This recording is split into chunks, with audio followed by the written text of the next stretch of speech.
Welcome to the Foundation Series, your deep dive into startup compensation with industry leaders from across the startup world. Join me, Matt McFarlane, a people operations leader turned compensation specialist, as we uncover the strategies and practices driving success in tech startups around the world. Hear insights from heads of people, founders, and experts as we explore how to build robust compensation frameworks that not only fuel growth and retention, but do so in the dynamic startup environment that we all know and love. Let's get into it.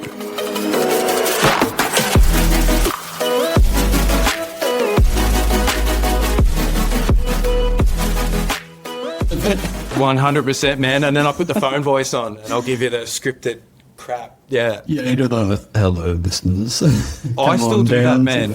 I still do that. And I'm like 5 years in and I still feel like the first question I ask is always the worst because it's just stiff for some reason. I just turn into something different. Into it a bit. Yeah, no, I hear. How's your podcast experience been? You've been doing it for obviously much longer than me, but like you still loving it? Like how are you finding it? Oh, honestly, like when me and Rob first started the Funny Business podcast back in 2020, it was like right at the start of the pandemic where we were just like freaking out just about obviously everything going on. But then it was like we need to channel this energy into something else where it's like, how do we be productive? You know, I feel like we've stressed enough. Like we don't want to worry twice. It's just like things are going to happen. So what can we control and how can we get creative? And, you know, so we decided like, let's, give ourselves a week to start a podcast. And yeah, Rob's experience working in agile delivery and things like that was kind of our angle at the start. And then that sort of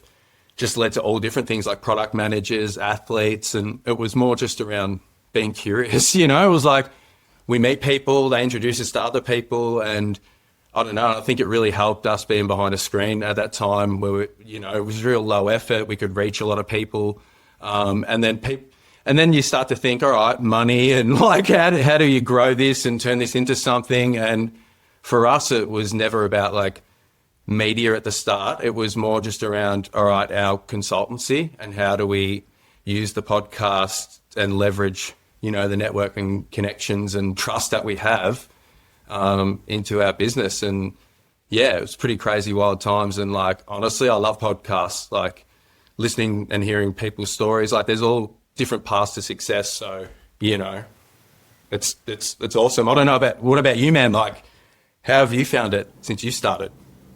Yeah, I mean, same thing. I think, there's, I haven't had too much of a chance, and I've had the feedback that the in-person podcast is a very different experience. I've done one as a guest, and I found that really interesting. It's just like you said, I think podcasts are such a great way to just sit down and, pick a couple of topics, but just get to understand someone in their background and like, some of the experiences, which I think invariably help us, navigate the same or the shared challenge or something like that.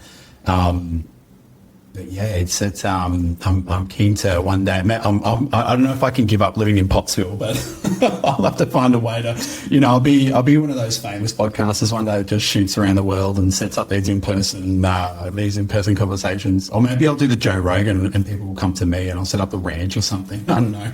Well, Pottsville does sound like a nice place. It sounds like a lot of greenery, scenery, and just like, yeah. How long have you been there for? I've been here for a year, so I moved from Brisbane, down south. It's very much been an experiment. We leased a place or rent a place here for 12 months. We just hit renew for 12 months. We're going to see, how we go. We're finding the distance is fine. I mean, it's easy to travel. The Gold Coast Airport's just there. Brisbane's easy to get back to, but Kathleen and I don't have clients in Brisbane, and so they're all around Australia already anyway, or the world.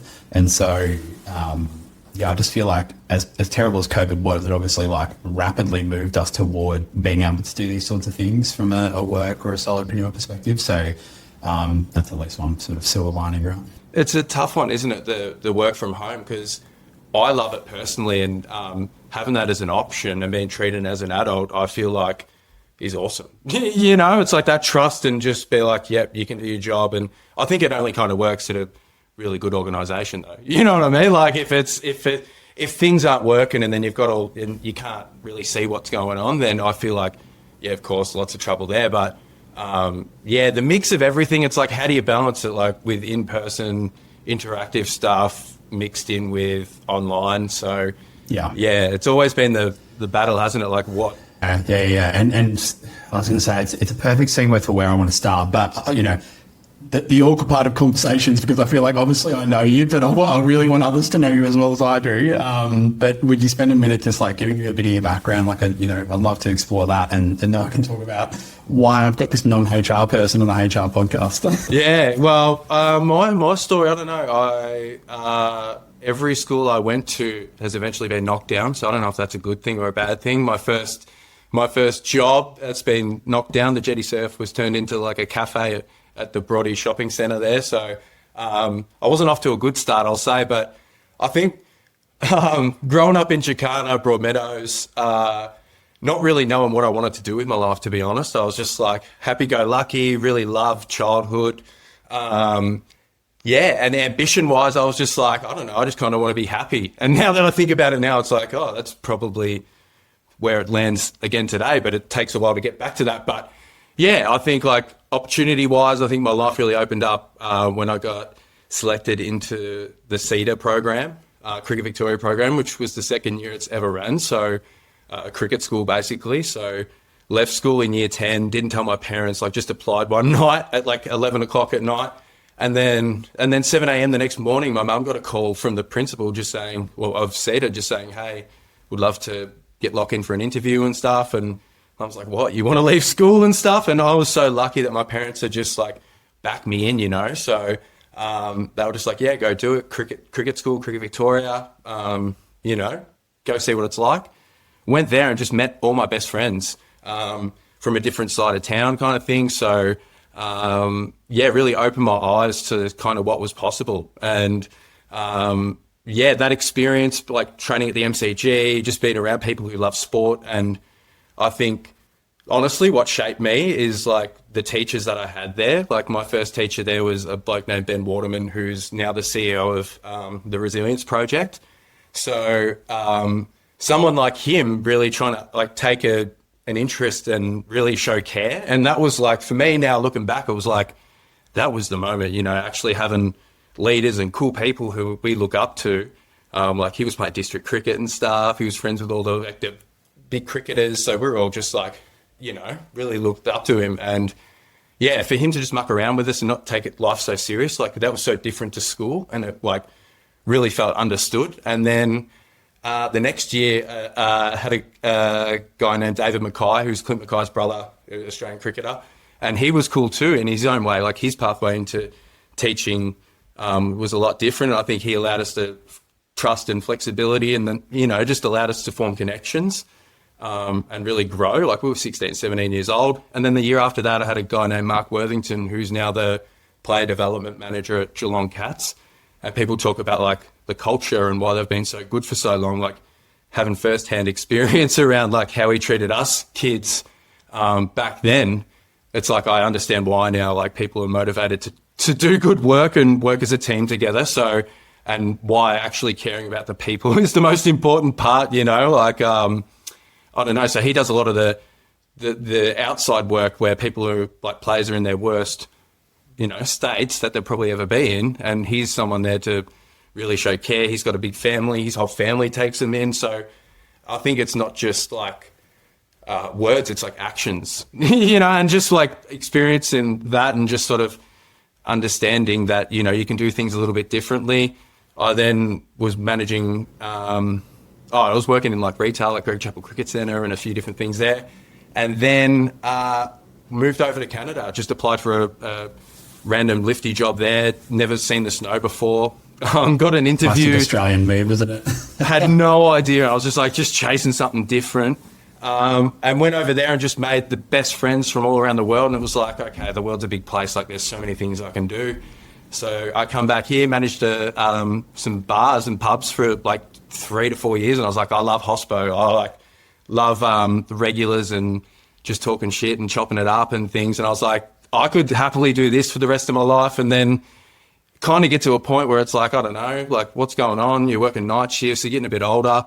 And then actually a big chat with Rob in the car one day around like, what are we going to do? Like, how are we going to like make something of our lives? You know, he was played footy for a bit. His identity was wrapped up in that. And it was more just around what can we do together. And he had the idea to start Obi & Co., which was at the time Australia's first slides company. So we done that for a couple of years, and that was crazy. You know, like we've always sort of been the people who've, you know, tried to build and do things and like creative projects and all the different Instagram handles and stuff like that, you know, like just trying to see what life's about a little bit. And then, yeah, we done that for a bit, got into a few stores, and it was like, hey, this is pretty crazy. Like ecom, we done the whole influencer thing back in 2017, I think it was. Like you were the influencers, or you worked with influencers? No. So our whole strategy was the influencer product sort of stuff, because our budget wasn't big back then, you know what I mean? We were just like, everything was shoestring. So set up the ecom store and sent out a bunch of product. And I think the thing that really stands out now, like looking back, is we showed care even back then. I know the handwritten notes, like a lot of people in small businesses do it, but it was really like our sort of tactics and thinking was like hooking up their family and stuff too. You know, where it was like, so you get that full breadth of connection and stuff. So just to like even experimenting with stuff like that and thinking about like growing businesses in that sense was really cool. But then we decided that we didn't want to be shoe salesmen for the rest of our life. So we sold that business on Facebook Marketplace. And then what did we do then? We started up a little agency where we'd go and help like cafes and things like that with social media strategy, photography and things like that.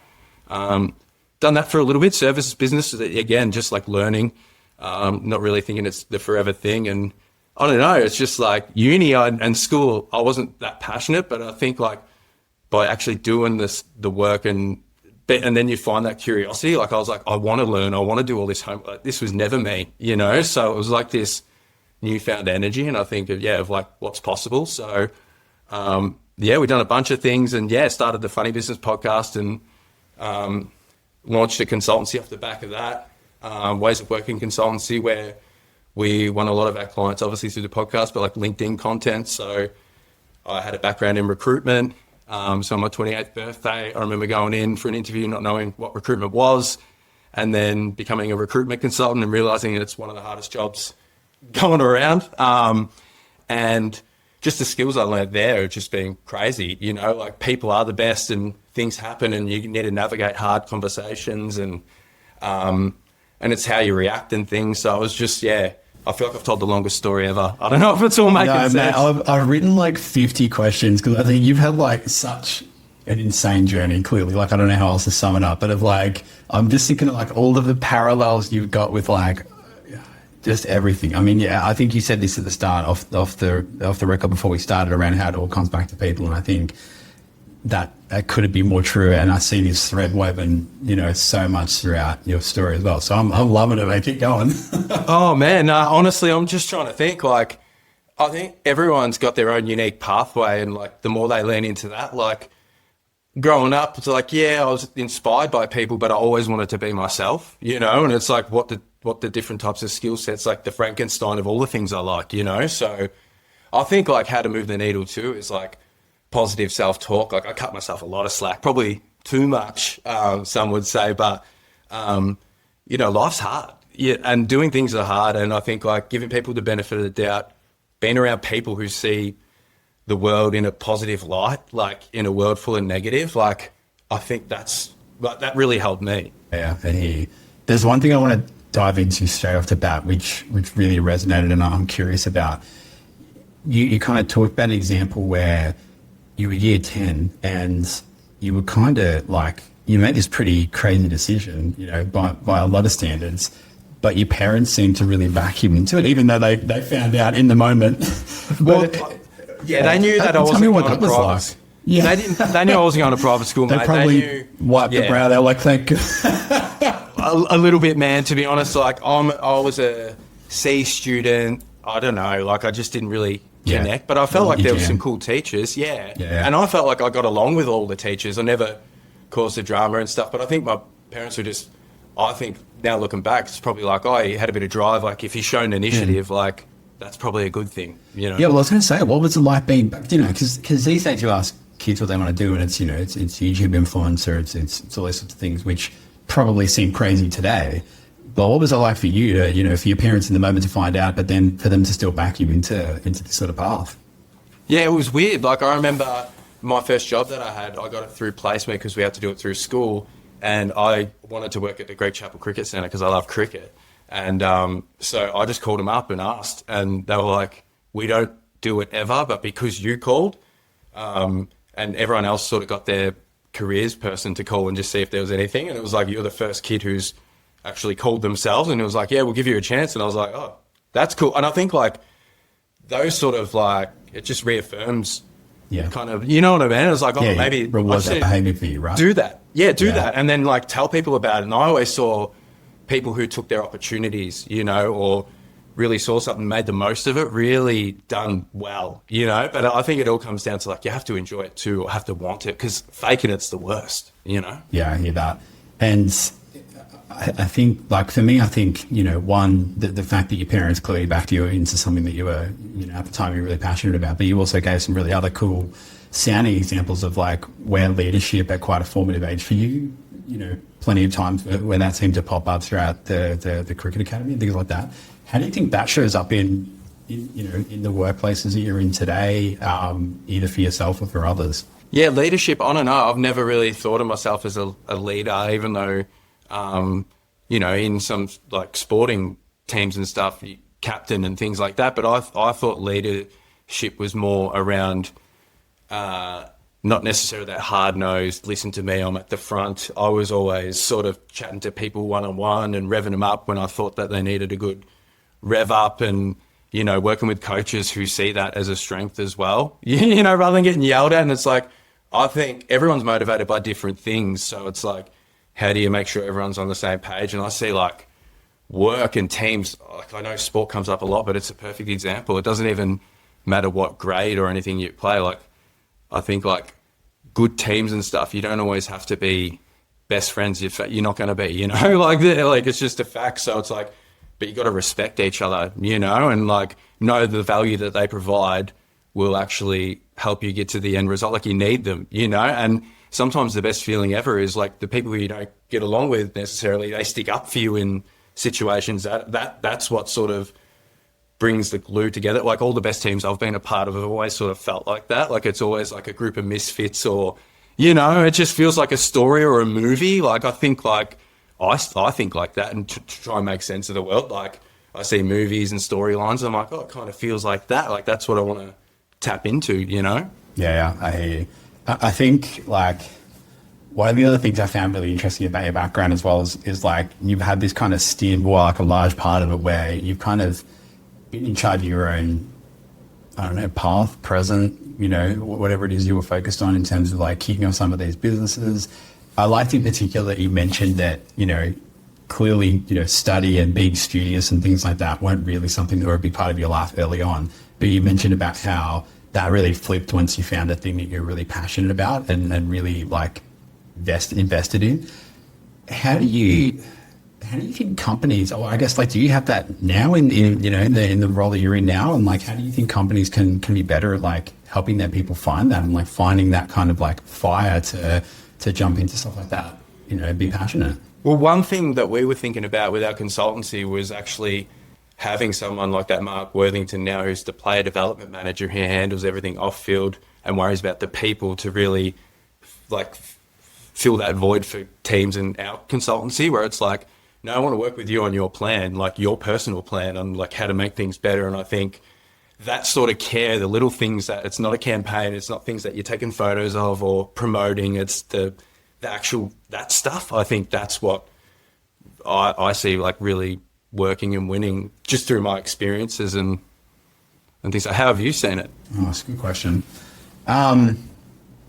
If I think of like when I've been the most motivated and like driven to solve just some real gnarly problems, it's when they are like when I'm definitely outside of my comfort zone. Like I'm someone, and I would say in my experience, most people I've worked with or been in a team with or led or something like that seem to have this, which is that like if you put a challenge in front of someone and you back them and you let them know they've got it, and if mistakes happen, then you can come back and fix them and go again or whatever it is. Like 9 times out of 10, I think they're probably gonna prove you right and actually like show you that you put your faith in the right place. Rather than kind of being over the top about it or being a little bit too controlling or something like that. But I've certainly noticed for myself at the very least, like when I've been at my best is when something is put in front of me that is almost too hard for me to solve, but I know that I've got,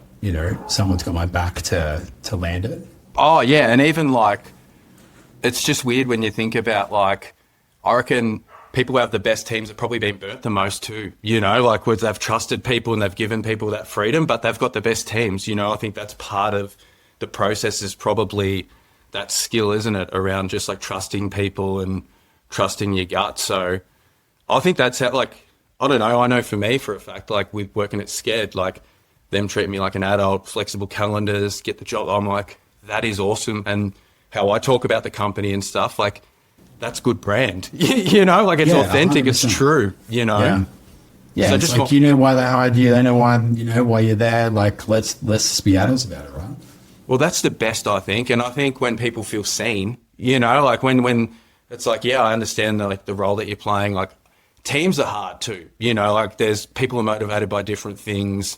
How do you direct people in the right direction? And, like there's all these different ways you can do things. And I don't know. I love hearing about all different techniques and ways you can do things. I'm sure you've got like a whole playbook. Hey? I can't remember. There's some stat floating around about how many like management books there are or leadership books there are in the world, and it's astonishing. I'm sure there's a lot of overlap or duplication or something like that. But it feels like every week there's you just have to be on LinkedIn like we are to see it too, right? Well, I'm just like, in a world where I don't know too much, I know for a fact that like talking to customers can't be a bad thing, so I'm thinking of things where it's like, I can't predict the future. I don't know what's going to happen, but I know for a fact that if I'm talking to customers or if I'm doing these things, that it can't be a bad thing, like that I know for sure. So it's like, how do I find those little things in the day, Yeah. And I think my spin on that, on my build is that, I think part of being a leader is seeing your direct reports or, your people as a customer. For part of that is that I think so often, you hear of companies that people are just screaming out with feedback or ways to fix something or improve something. And it kind of, is away with the wind and it just doesn't get listened to. People don't want to hear it either, I don't think. Like it's hard having hard convos if you're getting your ass chewed by something, you're like, it's not that pleasant. But I think like, doing those hard things, like I know for a fact, like after stuff that I've done that's been super uncomfortable, and I might not have got it right, but I've experienced it. I'm like, oh, I'm so glad I did that because next time, and I think like having that lens of just like doing the hard things first, because I think that's when you get forgiven the most too. It's like if you're just starting something, you might as well do the hardest thing because people are just going to let you keep failing, and the tolerance is like a lot better. So I think there's something to that as well, right? Like about being upfront when you have mucked it up a bit and, hey guys, this didn't work out. Let's try and do something. And I think there's so rarely a time where a decision or an outcome or something isn't reversible. Where like, we all take a lesson from it, but again, depending on the environment, it doesn't always feel like you have the safety maybe to make those mistakes or say it when you have or something like that. So there's benefits to having that freedom. Oh, 100%. I think like being clear too, like we can hide behind fluffy stuff. Like I've definitely done it before where I'm just mumbling and bumbling and just reading from a script. And it's like, no, just like, I'd rather you stuff up, but give it to me like a human, And I think like, yeah, HR would be very hard. And I think some of the best people work in that space because they see the value and the good stuff it can do at like really successful places. Like what do you see when you come across things that's like a common pattern of like, yeah, like what things people have done to create that culture and create that like care? Oh, like in the great workplaces, I think it's that they care as people. I think some part of it is that they just are those humans, like they're just wired that way. But I think there's also, when I first started, becoming a leader or leading people or something like that, I used to reflect a lot on the kinds of leaders that I had and the way they made me feel, and that shaped a lot. Yes, there were the books and things like that and the courses and whatever, but I used to reflect a lot on the way my many and varied leaders made me feel. And I had great leaders, I had bad leaders. Everyone's probably had a spectrum of some variety, but that for me really helped shape how I approached it. And I think you just have to kind of, I don't know, there's a lot. I feel like I took a lot of pressure when I first came into a leadership role around some of those really sort of stupid myths that just continue to exist. They never show emotion, they're always right, they know everything, like all these sorts of things. And I think once you can just let some of that fall away and just realize that we're all people, we're all trying to do a job, and just be a bit more human about it, then I think it just makes the job a lot easier. As hard as it can be, because I think you hold on to a lot of those things. I think my experience as an employee shaped a lot of how it was when I was leading teams, by all means. Oh, I love that, man. I love that. I just think, communities and seeing groups of people that are, motivated by getting that end result, there's nothing better. And I think, it's cliche, but, the process, you have to enjoy it, because it's not great if not. I just feel like there's always, there's whinges everywhere. It's just how do you get around people who can get the most out of you, Yeah, that's it. And I asked the question at the start around, what's a non-HR person doing on on a largely HR-focused podcast? But I think, for me, part of the reason that I was so keen to get you on, and you touched on a lot of it at the start, was around I think you're doing something that a lot of people that look after the people function in any business but are really responsible for, which is brand and community. And you touched a little bit earlier on around we're in such a different environment to what we were 5 years ago. I mean, 5 years ago, really remote work, I think the only universal brand remote work had was that it was people were slacking off and they were at home, legs up on the couch. Admittedly, that may have been me a couple of times, but obviously that has totally revolutionized in the past few years. And we've now got this multimodal, whatever you want to call it, environment where people are, either not in the office because they're in a different office nearby, or they're working from home, or they're in a different country. But you've just got these completely different communities of people. I think that job that often a head of people or something like that is charged with is how do we create a really cohesive, culture and community in that. So that's part of the reason why I was keen to bring you on. But I mean, tell me a bit about what those two things mean for you. You've obviously had Cred's experience, doing brand and community for your own businesses, for other businesses now. What role is that playing in your life?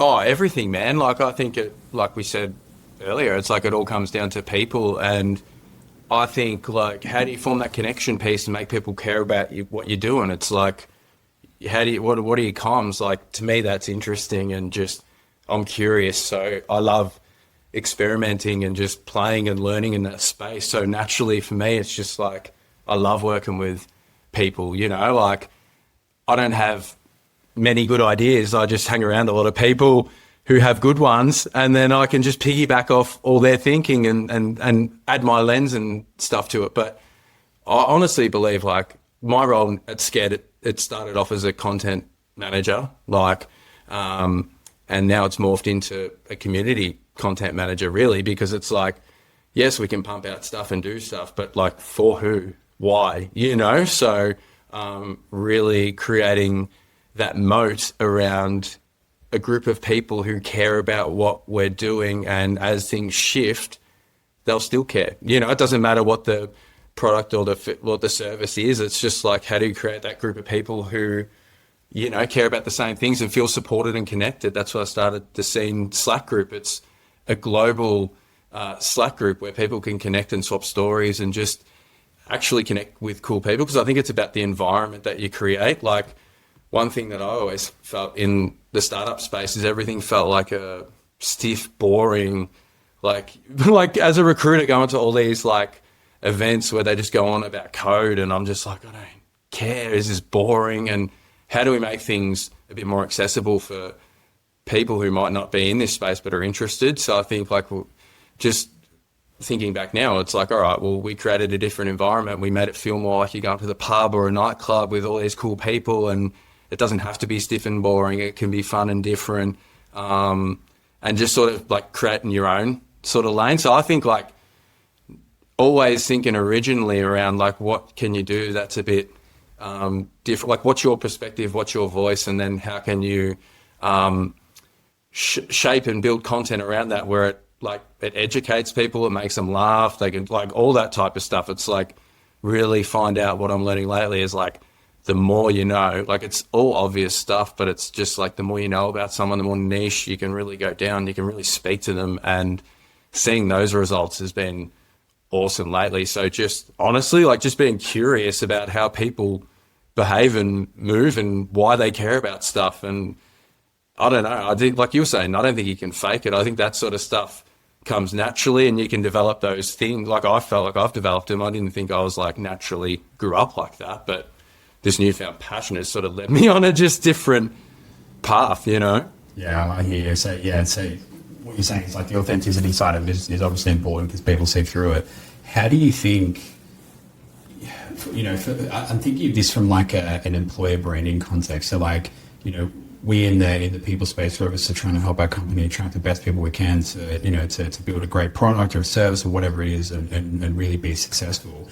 When we're trying to attract those people, what do you think are some ways you've used in the past to really get to the core of what it is about a company's brand that it can be that differentiated, that maybe isn't that kind of like, generic, boring sort of brand, but actually does speak to the kinds of people they want to bring into the company? I think it's about being proud about where you work. Like I think you can tell like when people are just like that feels like they're part of their identity, like the where they work and stuff, they pump it out and they're like, that's the coolest shit I think I can do. Like I feel like that shows with that. And I think teams who can allow that trust and flexibility, like I think like if starting from scratch, you like find these people in the audience to build that content around like what you want to create, and how do you attract those people? It's like seeing people who are proud of where they work, and they're on LinkedIn, they're saying, we just dropped this thing, we're bloody pumped, and it's not like, it doesn't feel like it's just been ticked off the box, and I think that's when you can really,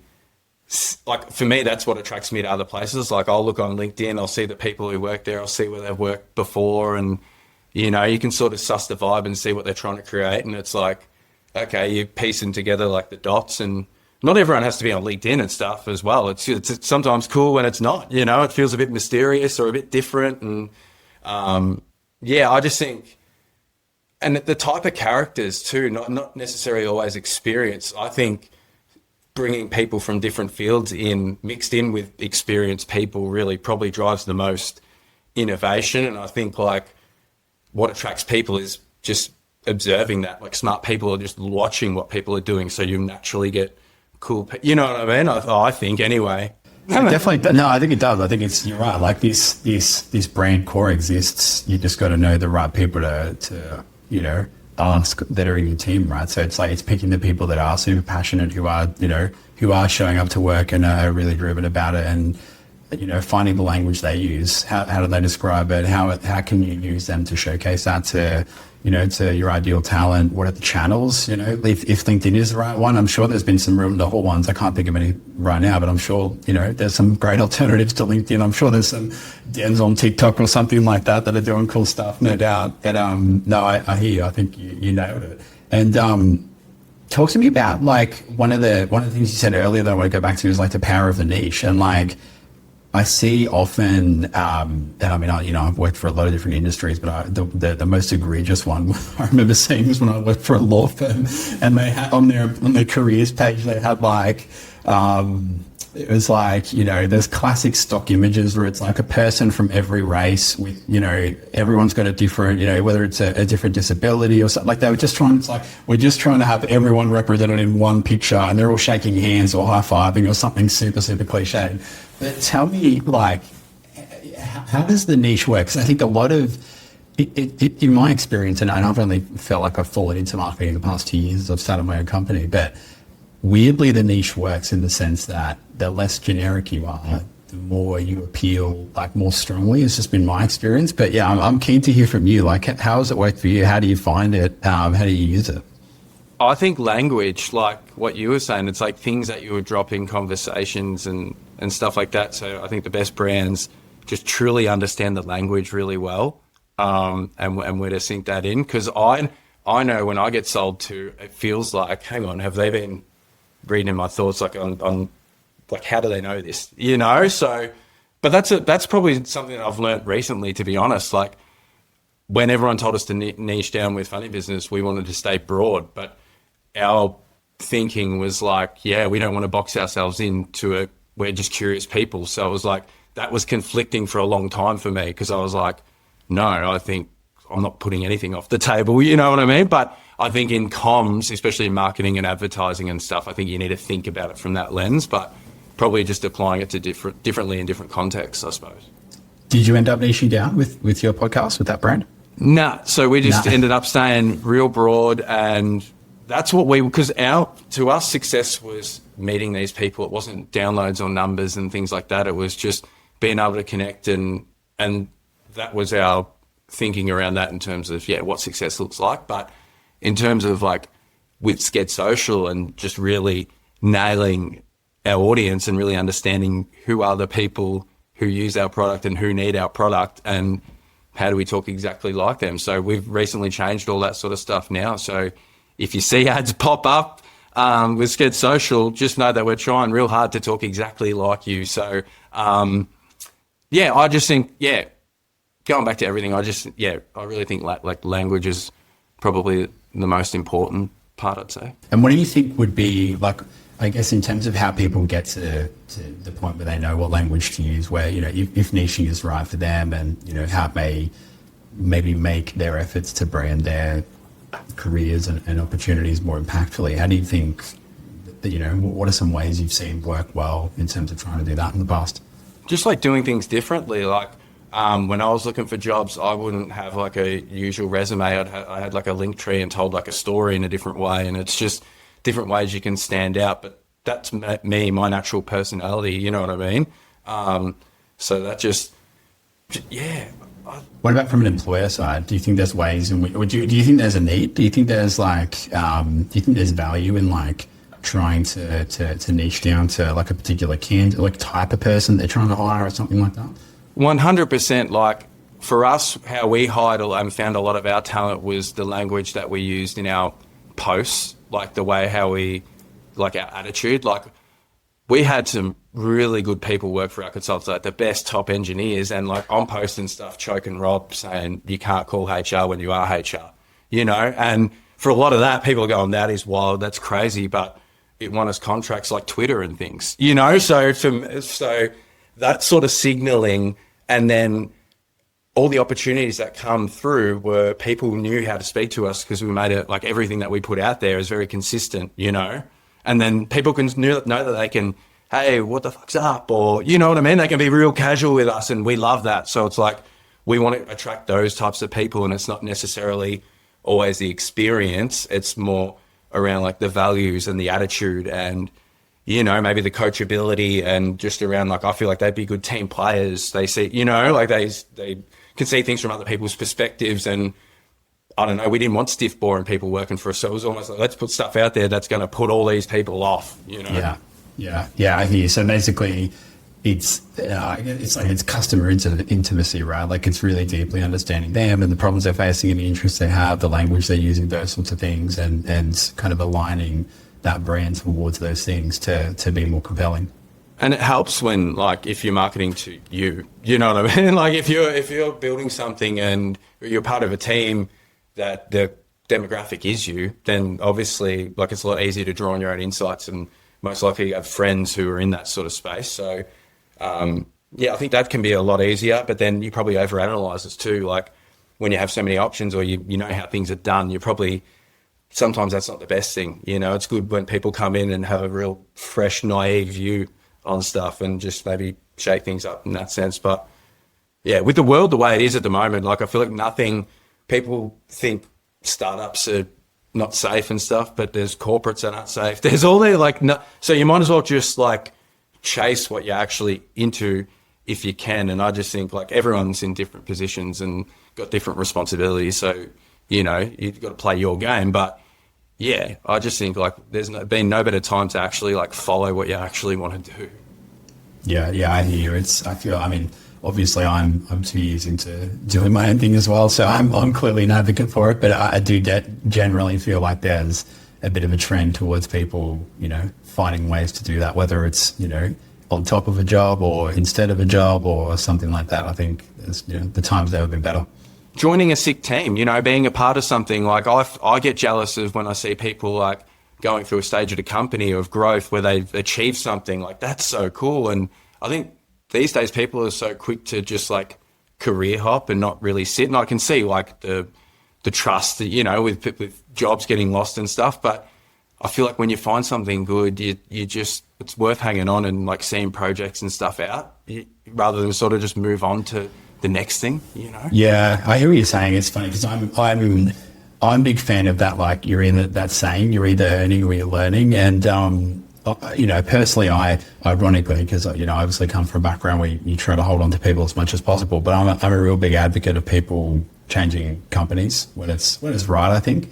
Yeah. But it's also because, I've seen how much it can reward you from a salary perspective. And I also, obviously I look at salaries all day, every day, and I know they aren't growing and, very quickly at the moment. So I think a lot about how people can benefit their own circumstances by just, I was going to say simply changing employers. Obviously that's not a simple thing, but you're right there. There is, there's the flip side of that, which is that sometimes it pays to be at a great place with an incredible team with, interesting work that's helping you grow professionally, and you're doing cool stuff and you get to talk about it. Like, that's a reward as well, just maybe isn't a financial one. Oh yeah. And like, honestly, I reckon some of the best jobs I've ever had, the best job I ever had was being a lifty over in Canada, and that was $10 an hour.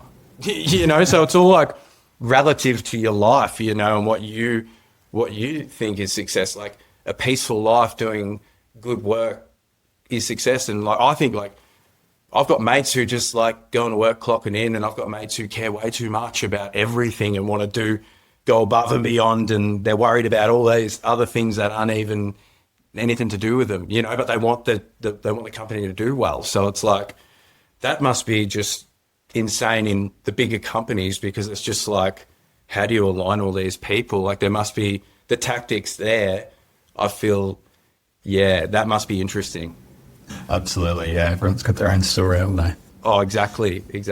You've got like, again, like I keep coming back to this, like you just got this like such a diverse journey and experience, being a lifty, the cricket academy, like running your own business now, like content and community manager, and what are some of the lessons you take from that into what I guess have each been unique communities in and of their own?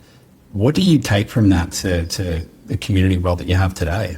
I just think it's a mix of all the stuff, but at the end of the day, one thing I've learnt recently is like, communication is probably the most important thing. And I think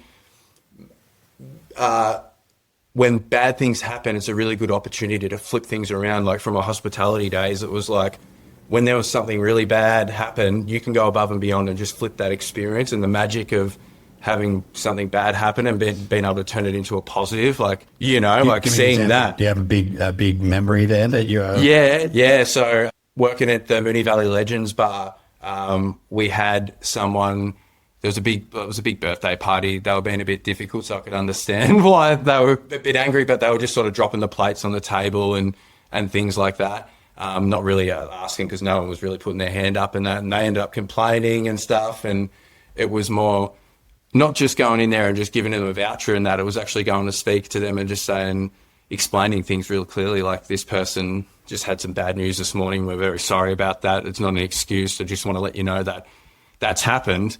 We're going to make sure everything's going to be all right. No stress. Like, we're very sorry about that. And then they end up becoming regulars and members, and it's just because they were like, oh, that was so good. Like, you weren't angry and things like that. And for me, I think that was probably the first time that I've sort of done that, and that just reaffirmed, like, okay, like so when bad things are happening now, it's more like, all right, there's an opportunity here. And even like doing the stuff with customer calls, like I'm doing a bunch of clarity calls at the moment with customers, so going through every single customer and talking to them. And obviously not all of them are going to be 10 out of 10. So it's like, how do you navigate those situations? And at the end of all of them, good, bad, otherwise, they were just like, it's so good to actually talk to someone and they actually listen to me and understand. And it was like, yeah, like I'm not scared to, you can vent. Like that's what we want to know. You know what I mean? Like, yes, we love hearing the good stuff, but the bad stuff is what makes us going to improve. And people just push that aside, procrastinate. And it's like, nah, like do the dirty work like that. And I just believe like, yeah, just being aware, you can change stuff up. You can make things better, you know, rather than just sit there. Yeah, I hear you. I was, the example that came to mind for me is, you know, sadly, the too few companies that I've worked in, but they've done an incredible job on the transparency side of things. And I think their ability to be really upfront and own when, you know, results or something aren't going the way that we'd hoped, and just to be able to put it out there and to say, look, you know, we thought this was going to work, and, you know, here's why we don't think it worked, and here's what we're going to, you know, do as a team. And I think in particular, if you can via feedback, like you're talking about on your customer calls, it just builds so much respect, you know, in the community, which is what every company ultimately is, you know, for being real about it. I feel like it's the founder lens. Like if you've got that founder mindset around, if this was my company, I want to know fucking everything. You know what I mean? Like, rather than just think of yourself as I'm just another number or a member of the team, it's like, nah. 100%, right? Yeah, and you know, it's so often in startups, you know, employees have equity or the ability to buy it, so they kind of are owners in a way, and you really want to foster that mindset. I know I talk a lot with companies around equity, and it's, you know, so often the communication side of things and how they treat people and how they talk about it is why it is either successful or a failure. It's because people don't believe in it, and, you know, then it's kind of just this expensive thing you've given them that costs you a lot of money as a company, but doesn't actually incentivize them.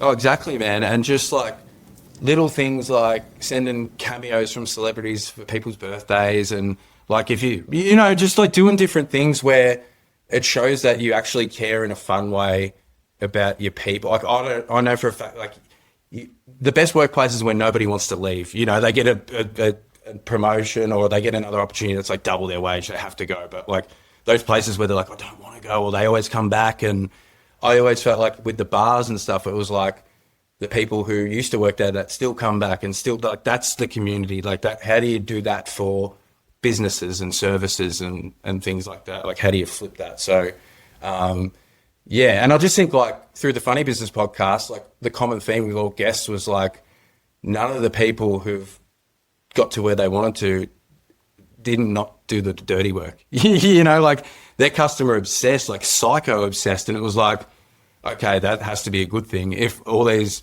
people who have done a really good job in their industry or super successful, they're all super customer focused. They're always looking at support tickets, and probably customer success's worst nightmare because they're just literally psycho about that. But I don't know. I think like when you can flip it and see good things happen, I think that's what motivates you, doesn't it? Like, it makes you want to get out of bed. Like, yeah, I think you're right. Like, I think people know that this stuff inherently works. I mean, it's not always easy to tie, cause and effect to perfectly, but you're right. Like, I think I'm sure most people have that workplace they reflect on where they're just like, it wasn't what I got paid, or it wasn't, it was the environment, it was a community of the people and things like that made me really want to stay, and made it a really hard place to leave if they eventually did. And I think you hit on like one of the key things, which is that what makes a great community is definitely that ability to like own issues, to be upfront, to be transparent to whatever degree you can be around what's going on, and like just show your true intention around things is a really important one. I'm curious, like, what are your thoughts are? Because I think you would probably face a lot of similar challenges to what like a modern workplace does when they've got people everywhere, online, offline, next to each other, whatever. How do you think about that from some of the communities that you've worked with? Because I'd imagine you'd have very similar things, right? Like you get people together, you're obviously trying to foster an online community. There's, different channels for social media. How do you think about that? Yeah, just like in ways how you can surprise and delight. Like we knew people just want a connection, especially in the founder space through the podcast. So we started Dream Big Social Club because we knew, like, we didn't want the opportunities felt like us, where we like, no, we want the opportunities to feel like the people, So we done like private online events where we'd have masterclasses and people come in and talk directly to the community, and they can have question and answer and stuff. It's kind of like all that things that people would do with Patreon, and then launch like pop-up coffee shops and things where we just come meet, come hang out, different cities and things like that. And then the best thing for me and what I want to see is like people meet there, catch up, and then they're all hanging out and doing their own thing. You know, like it's kind of the environment where things are formed, you know? So it was like, what role do we want to play, and how can we create that environment in a low key way? Like pick a cool coffee shop once a month and just have people just roll in, crew, you know what I mean? There's no agenda. We're not getting up and talking. You know, there's no panel or anything like that. It's just literally have a coffee. I want to introduce you to this person, because that's the one thing with the pod is just like connecting different people who would not normally connect, you know, and but knowing it's like, you know, setting up a mate, you know, that this person will work with this person, or you like thinking like that. And it's like, I love that. It's connecting people who don't normally would just, you know, be in each other's world. So yeah, I don't know. I just think, yeah, people's really important. I mean, I love the surprise and delight. I'm curious. I'll ask you afterwards in a second, like what you think the sort of like top one or two, you know, examples that have been in your career so far. But I'm curious around like, because there's tools like, you know, there's Slack plugins, there's all these sorts of things that kind of automate it. But what do you think there's more value in doing that in a personal sense? I think the worst shit ever is automated tools for people. Like all that.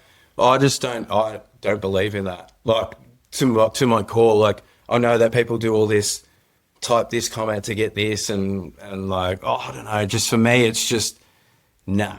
Like I see the strength and the magic in actually taking the time to look at something. So on LinkedIn, a whole part of my recruitment strategy was obviously connect with people. How do you build that trust, show opportunity, be clear, whatever that is, you know what I mean? So I was like really mixing around with like messaging and stuff like that. So I found the key to all that sort of stuff wasn't posting. It wasn't any of that. It was building relationships through DMs and talking to people and just getting around.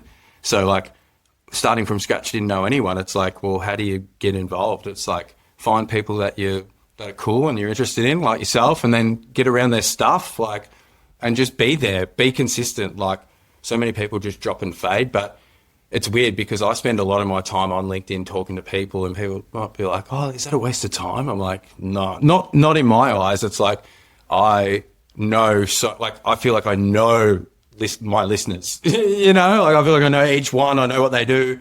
I know what they like. It feels like deeply personal. And I always felt like bands and things like that try and maybe separate a lot of themselves and trying to be cool and not do the comment back and thing, where I've always been the opposite. I'll follow people back. I'll do all that sort of stuff. I don't sort of care what the vanity sort of things look like. I'd rather the feeling of something. Like, yeah, you know, the results speak for themselves. Yeah.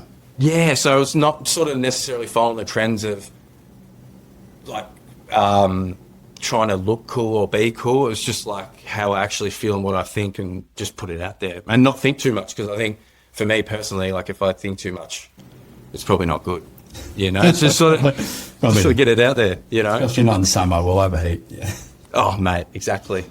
So, okay, so I'm hearing you, it's like try not to automate or try to think, you know, how to scale away the human element of relationship building and things like that. Yeah, like I look at people's profiles, I look at their experience, I try and piece together a bit of a story around like, so when I connect with people, I send them a message that feels personal rather than, you know, like, hey, I checked out your stuff, and things that, like just do things a little bit differently. Like I'll message and just be like, one, nice to meet you. Two, what does this word mean in the post that they've done, or something like that, where I've looked and I've genuinely, you know what I mean? It's just like, oh, I'll reply back to that. Like that seems like someone who's, you know, taking a bit more of an interest in the surface level or trying to get me to do something really quickly. So, it's interesting. I just think like, social selling and all that type of stuff is super important, because like people buy from people at the end of the day. And when you're hiring the people, that's probably the most important job, isn't it? Yeah, absolutely. And I think you're right. Like it's so easy to get caught up in the like, I don't know, the sort of robotic sounding messages that you feel like you might have to send. But actually, when you put it that way, it's like remarkably simple to kind of break the mold a little bit and be different, be human, and you know, be personal about it.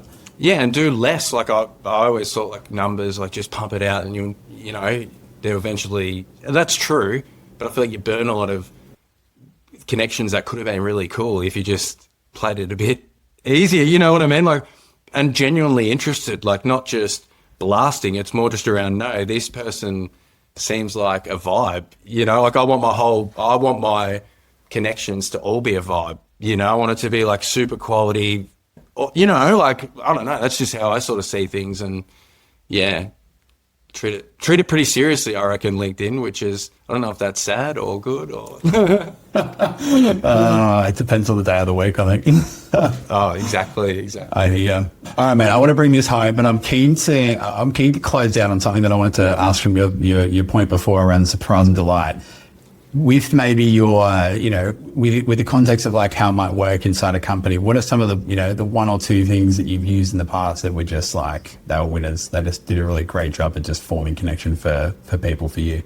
I think one thing that we wanted to do for when we had the consultancy was like we had the podcast and access to different people and friendships. So having Peter Bowl like come in and deliver like a leadership workshop off the cuff to people in our who were clients of ours, like stuff like that we could do that other people couldn't do, that felt a bit personal and things like that. That was a good one. And so this is exclusive for the community, was it?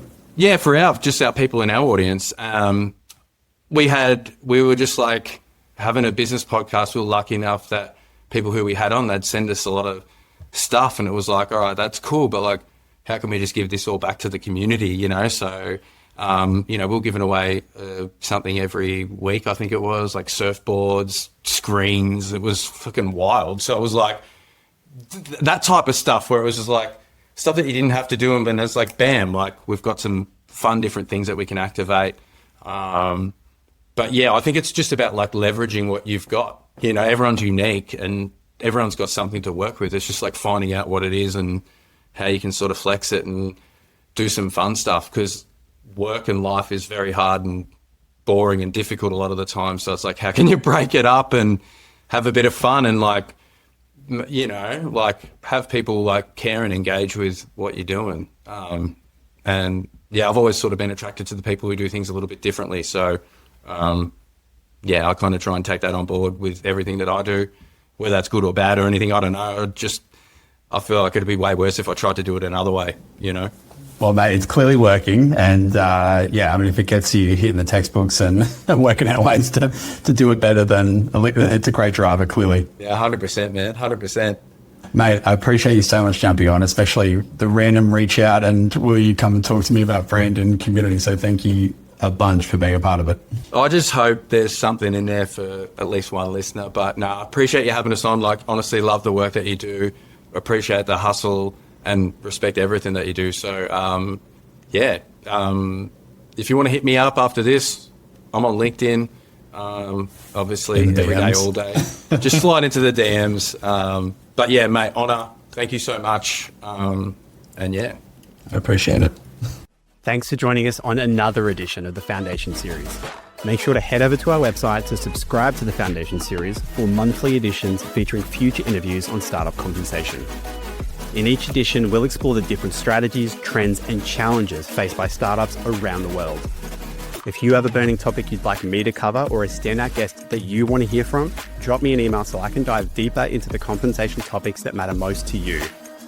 Join me next time as we continue to uncover the strategies and practices driving success in global tech startups around the world. Thanks for listening.